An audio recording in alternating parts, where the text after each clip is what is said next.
Hey guys, how's it going? Michael Troy here, and welcome to Megaton Man Mondays once again.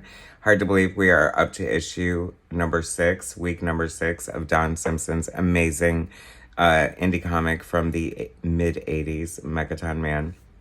So cool. Can't wait to share this week's issue with you, number 6. This is one of my favorite covers so far. I adore it. So subscribe to my channel if you haven't already. Hit that like button and let's get right into it.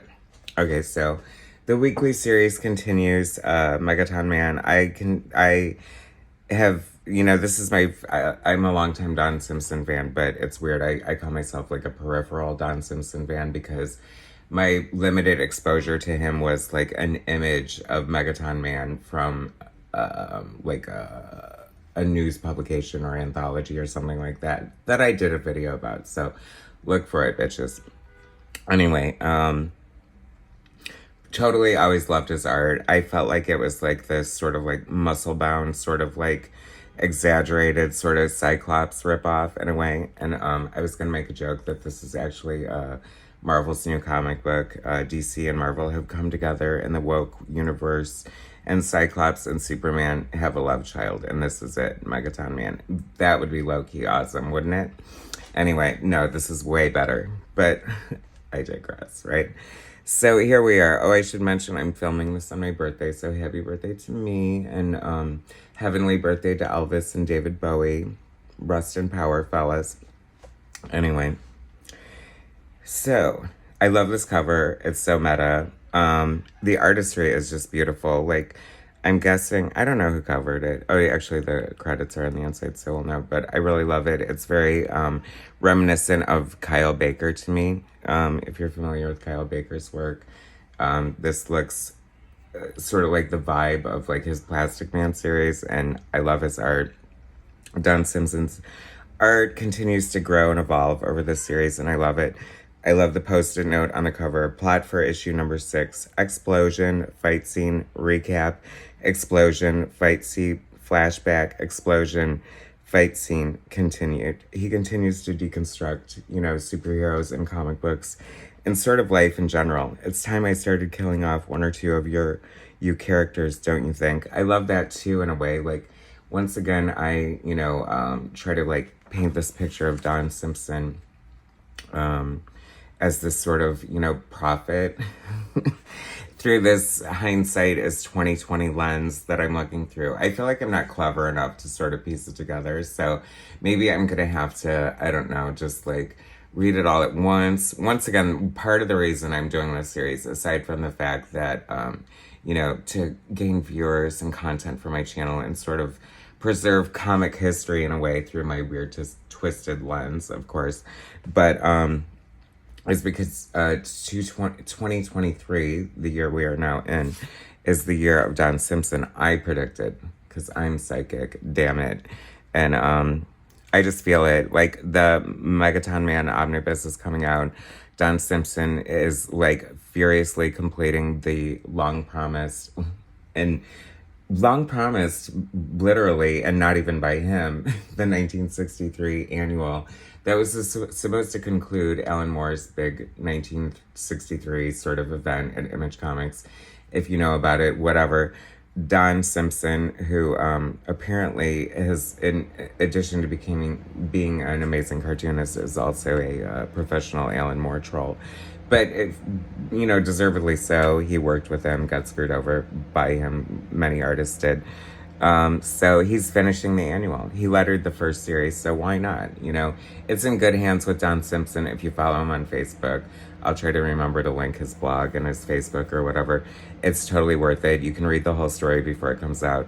So we got the Megaton Man omnibus coming out in full black and white, which I cannot wait. No, slam to the colors, but the art is so beautiful. The inking is amazing, and I just cannot wait to see the black and white art. Like, it's the closest we're gonna get to like an artist edition of this, so I think that's cool. Don is open to an artist edition, so if Scott Dunbeer's watching, then let's make all this happen. I believe in throwing shit out into the universe, except for garbage. That's totally messed up, don't you guys think? I love the dramatis personae telling us the cast of characters here. Like, I just love I just feel like I said, he continues to evolve artistically. And like, I feel like not only is, just like there's just a lot of artistry going on here. Oh, and I also love that it's left-handed. Don is left-handed. I'm left-handed. It's important. I don't know why it is. Like Kirby vibes off of this page. That is so beautiful. This Hydra riff. There's his versions of different, it's a superhero deconstruction and satire all over the place. And it literally is just the gift that keeps giving. I'm going to be repetitive and pointing out the things that I love because it's worth repeating. The Daily Planet is the Manhattan Project, basically. And it is so funny and I love it. And just like the humor is like so, and I mistakenly referred to Trent Flug as Phil Flug, I think, in the last video. So Flug and forgive me, all right? Anyway, that's Trent Flug, who everyone knows is really Megaton Man. And that is like one of the jokes of it, because it's like everyone really does know he's Megaton Man, to the point where they're like, Trent, I mean Megaton Man, I mean Trent, I mean, like right to his face all the time. And then like, so when he goes out to do Megaton Man stuff, he leaves a sawdust dummy at his desk, which is hysterical because he's like, nope, he's as relaxed as a sawdust dummy. Like, I don't know, it's just like so funny. Like, just the obviousness of it. Like, it's just my humor and I freaking love it. And it's so fucking funny. And it's like, I don't know, you guys need this book. Like, I was so lucky to get a lot of 10 of these. And I'm so happy, I hesitated, like I kind of wanted to wait for the omnibus, but I knew there was no way that was going to be possible. So I am glad to sort of, consume it in its original form in a way. And kind of doing it weekly almost gives it like I'm reading it monthly in a way, because life goes faster than it used to. There's some beautiful poses in here. So I would like to point out as the evolution of the art is coming. So, and once again, I said like, okay, so we're more than halfway through this Megaton Man Mondays. And I'm like, I'm so sad. I'm going to miss Don Simpson. Like, what am I going to do? I'm having fun doing these weekly Don Simpson videos. And guess what? I just got a lot of Border Worlds. And so we're going to keep going. It's the year of Don Simpson. And after we're finished, we're going to have a conversation with him so I can ask him all my inane questions about, like, even just the silliest shit. Things I want to know. Anyway, Don's very technically proficient as an artist, in addition to being very stylistic and appealing. His anatomy is so on point. And I feel, and this is one of my lessons as an artist that I try to give you guys, because I feel like my art channel is very art focused. I hope a lot of artists watch it, or people who like to draw or want to draw or may be inspired to become a comic book artist. That would be great too. But you have to know how to draw proper anatomy before you can exaggerate it. So, and I love this Quantum Leaper. There are a few characters who had their spin-off titles. I'm hoping this is one of them. If not, I'm down to draw this character, Don Simpson. I love him. Like, I feel like if we could just make Megaton Man explode, because then, after the 1963 annual, it sort of leads into new Megaton Man stories, which we so need and so want, and the time is so right for it. And Don is at the top of his game, cranking out hand-inked pages with a crow quill pen, like a frickin' AI-generated bot. Like, it's insane. I'm telling you, it's worth following him. Just, like, drinking in all the art. And a lot of times I color some of his art with these really bright, disgusting, nauseating colors. So that's worth checking out, too. If you see something that, like, makes you think you're going to go blind on his page, chances are I colored it. What else is going on in here? The Jimmy Olsen character, I love that he's smoking. Like, wouldn't that be great if, like, Jimmy Olsen just smoked in the comic book? I think that would be hysterical. I would love it. I love her. I love her outfit. The boob window is, like, one of my favorite things ever. I don't know. And I just... Oh, yeah. And, like, there's some, like, riffs on Superman. I mean, just Like a lot of it is so like kind of maligning and just the way he deconstructs it. I love this panel too here because especially in the 80s, like the Venetian blind, sort of like, what would be very prominently used in Frank Miller's like Sin City, but I feel like George Perez did a great version of this in the Teen Titans. And this was a kind of a thing, and I love that. And when I do my comic book, I think I definitely need to put that in there. See, oh, and here's another thing I wanted to talk to you guys about. To catch you all up. Like, this is our Monday morning meeting, right? So this is going to introduce Border Worlds, the series that I was talking about. And I was like, whoa, I was kind of blown away because I feel like I sort of knew it debuted as a backstory. But, like, so how is it going to play out? Is it going to be in every issue till issue 10? And then I thought, how weird, like, he, as a creator, I know, like, I feel like it's holding me back. Like, I have, like, 4 different books that I want to do, and I wish I was so passionate, like, enough about one of them that it was the clear one that I had to do, but I'm kind of wanting to do all of them. So I'm like, halfway through Megaton Man, Don's already setting up his next series, and that just goes to show that, he's not a one-trick pony, and because it's more like sci-fi kind of mature readers, I'm guessing. I don't know. We're not going to actually look at it because I want to save it for the post Megaton Man Monday series. Digressing once again, but that's what you're gonna get with me all over the place, right? Look at the beautiful art in this panel, so much fun. I mean, just the silliness of it half the time, but never phoning it in, like always doing the art. And I think and I probably have mentioned this before, but that is also, I think, the key to it, like the sheer commitment to like the backgrounds and the storytelling and the details and the shading and the inking, and it's just so beautiful. By the way, I forgot to do the credits page. That's like so not like me. Don Simpson, author. Okay, so I feel like he's like at this point, he's like, I'm doing 6 issues. I'm getting a lot of positive feedback. TM Maple is writing letters to me for the love of Pete. So I'm going to call myself an author instead of a cartoonist. And I feel like he would call himself a cartoonist now. It is a badge of honor to be a freaking cartoonist.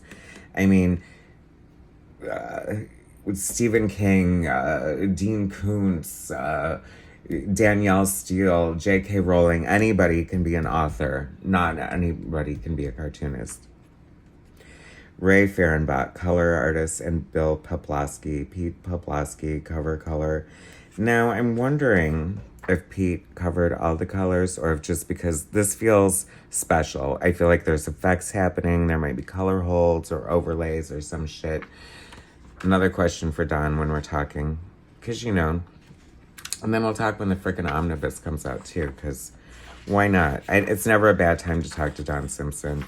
And he's got to do something while he's inking, so he might as well talk to us and tell us what's up. A lot of fun art, beautiful, like some of the, you just see so many different techniques and like some of the brushwork, like some of this is giving me like, Pander Brothers vibes, like kind of the thing that they were doing around, I don't know, late Grendel. And then these kind of characters are very much giving me Will Eisner vibes. Sorry, Don, I don't mean to shank you in the kidney like that. Anyway, but just in the way that I feel like the spirit sort of had like the moles and the like gangsters and stuff. And that perhaps was intentional. I don't know. More questions. Don, I'm making a list. I guess I'm going to have to do the great Don Simpson documentary at some point. I mean, the ultimate interview. It needs to be on record. One of the most important cartoonist voice in our generation. And I just feel like, I'm not even going to say underrated because I feel like if you know who Don Simpson is, you don't discount his talent and his worth and his merit as a cartoonist. So he is not underrated, perhaps underexposed. And you can make all your exposure jokes you want to right there. But I love the Quantum Leaper. The silliness. See, I feel like that sort of ties into it too. Like a lot of them have like absurd names, but some are just like beyond ridiculous. And let's face it, Megaton Man is like the best name ever. That is like classic, quintessential, just like powerful. You've got the alliteration happening, like the amazing logo that no doubt Don himself designed. This is so funny too. The freaking missile goes through the goddamn sawdust bag, and of course they don't realize it at first. And I want to see her come back, or I might just rip her off. And one of my comic book ideas that has a lot of femme fatales in it. I feel like she should be a Cyclops. Like, I don't know that she's not, because the bangs are hanging over the one eye and we're never going to see it, probably, hopefully not. I would love it to be revealed that she has one eye, or there's something weird in place with the other eye. You know, taking requests. DJ Don Simpson. See, there we go. There's a D you haven't had yet, Dandy Dapper. This is epic. I'm so glad I'm thumbing through this again. I guess I have no choice but to do the flip through video and flip through the damn comic, but I am in love with this panel so much. Like, this is so cool. For future issues of Megaton Man Don, because we're going to see the evolution. Okay, so I feel like, and I'm once again have to do my research, but I hate research. I would have went to college and grad school and stuff if I was into crap like that, but I feel like after this, we move to Border Worlds, and then we go to Bizarre Heroes, and I feel like that's when we're really seeing the evolution of Don Simpson's cartooning into a more realistic, sort of straightforward superhero kind of look, as opposed to this sort of, you know, cartoonish sort of like stuff, which I love totally. I feel like panels like this are super artistic. And I want to see a bunch of that shit in the new Megaton Man Don. Make it weird for me, will ya? I like it weird. Let's see. So now we're like moving into, see, this is the genius of Don Simpson too. And this is my, once again, hindsight is 2020 lens. I just love how, you know, knowing what I know of the time period, having not read it at the time, like, we move into sort of him lampooning, I guess, I don't know if I'm using that word properly, I'm sorry, or at least satiring or just making fun of Swamp Thing, because the bean bag or whatever, what is it, birdseed? I don't even remember 2 pages ago, but bagged is now he's going to turn into like the Swamp Thing or something riff, I'm hoping, because that's going to be freaking amazing. And see, isn't this great? I'm not cheating. I'm not like skipping ahead. I haven't like looked at any of the other books. We've got like 4 more, and I'm savoring every minute. Now we have like, you know, sort of like a Dark Knight thing going on with the multiple TV screens, which I absolutely love. I love the color palette. I love the colorist. I don't know if you're still in touch with this guy or whatever happened to him, Don, but he definitely, and you know my colors, so, but you know my love of all beautiful art, and very well done, so beautiful. So we're coming to the end, and the only thing I'm a little disappointed about with Border Worlds appearing is we're getting shortchanged on Megaton Man. We only have 24 pages, and we're going to have this backstory of Border Worlds, which is fine, because I'm sure it's amazing, but, you know, the too rare appearance of, what do you call it? Orson Welles as president here. Amazing, love that. The partiers from Mars, hysterical. I was walking by a cake shop in West Hollywood and I saw a cake that looked just like that. I took a picture. I'll try to remember to put it at the end of the video. Reason to stick around to the end if you haven't already hung yourself by now. So great. I mean, this is the ultimate, like,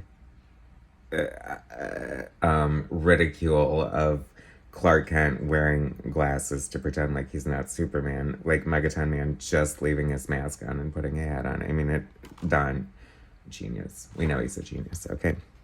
So I said we weren't going to look at Border Worlds because I do want to save it for the separate, reviews and stuff. I mean, content is very valuable, people. But I do want to flip through it real quick because, like, look how beautiful the art is already. I'm so excited. I love the negative space on this. Once again, And I feel like, yeah, okay, kitchen, or not kitchen sinks, graphics, once you see how, what do you call it, lucrative and relevant and worthwhile, all this amazing content from Don Simpson is, or, Image, with the F, Eric Larson, Todd McFarlane, or maybe not Todd McFarlane. Yeah, sorry, I forgot. There's a couple of people at Image that we might not want to go through. But anyway, Eric Larson published Border Wolrds. Look how beautiful this is. We need a collection of this too. Or Kitchen Sink, do it. This will not be in the back of Megaton Man Omnibus. Like, there, you should not do that. That would be a huge mistake. It needs to be its own thing. Look at this beautiful art. Once again, like the Paul Pope, like, influence on it. And I feel like, see, I haven't read it yet. I'm not going to read it right now. We're not going to get into it. No spoilers. Oh my God, it's so beautiful. I love it. So we're starting to see some of the evolution of the style, and I love this. So, wow, totally amazing, right? You guys, what are we going to do without Megaton Man Mondays? Well, hopefully never have to learn, okay? As long as there is eBay and I'm able to, track shit down. Hey, any of my readers... have a spare set of bizarre heroes they want to send me. I'm totally open to that. So here's a letter from TM Maple, right? So I think I mentioned this before, and it was like a thing to be a letter writer, which I love that. I love that footnote in history. It's like, because they just wrote very thoughtful letters, or just wrote enough that they were published. I mean, I don't know how many, how many letters comic books are getting that they have to I don't know. Interesting. I feel like my friend Matt Haas would know trivia about that stuff. Anyway. So here we go. TM Maple. Oh no, I was gonna read this. Gosh, is this, here we go. Is this mag getting heavy or what? I mean, in number 4, at the end of the dream segment, we see that the Russian Megaton Man is just like our hero. Is this just the sneaky copycat Ruskies at work? Is it Ruskies or Ruskies? I'm sorry. I'm sure that's a slur by today's standards, so forgive me if it is.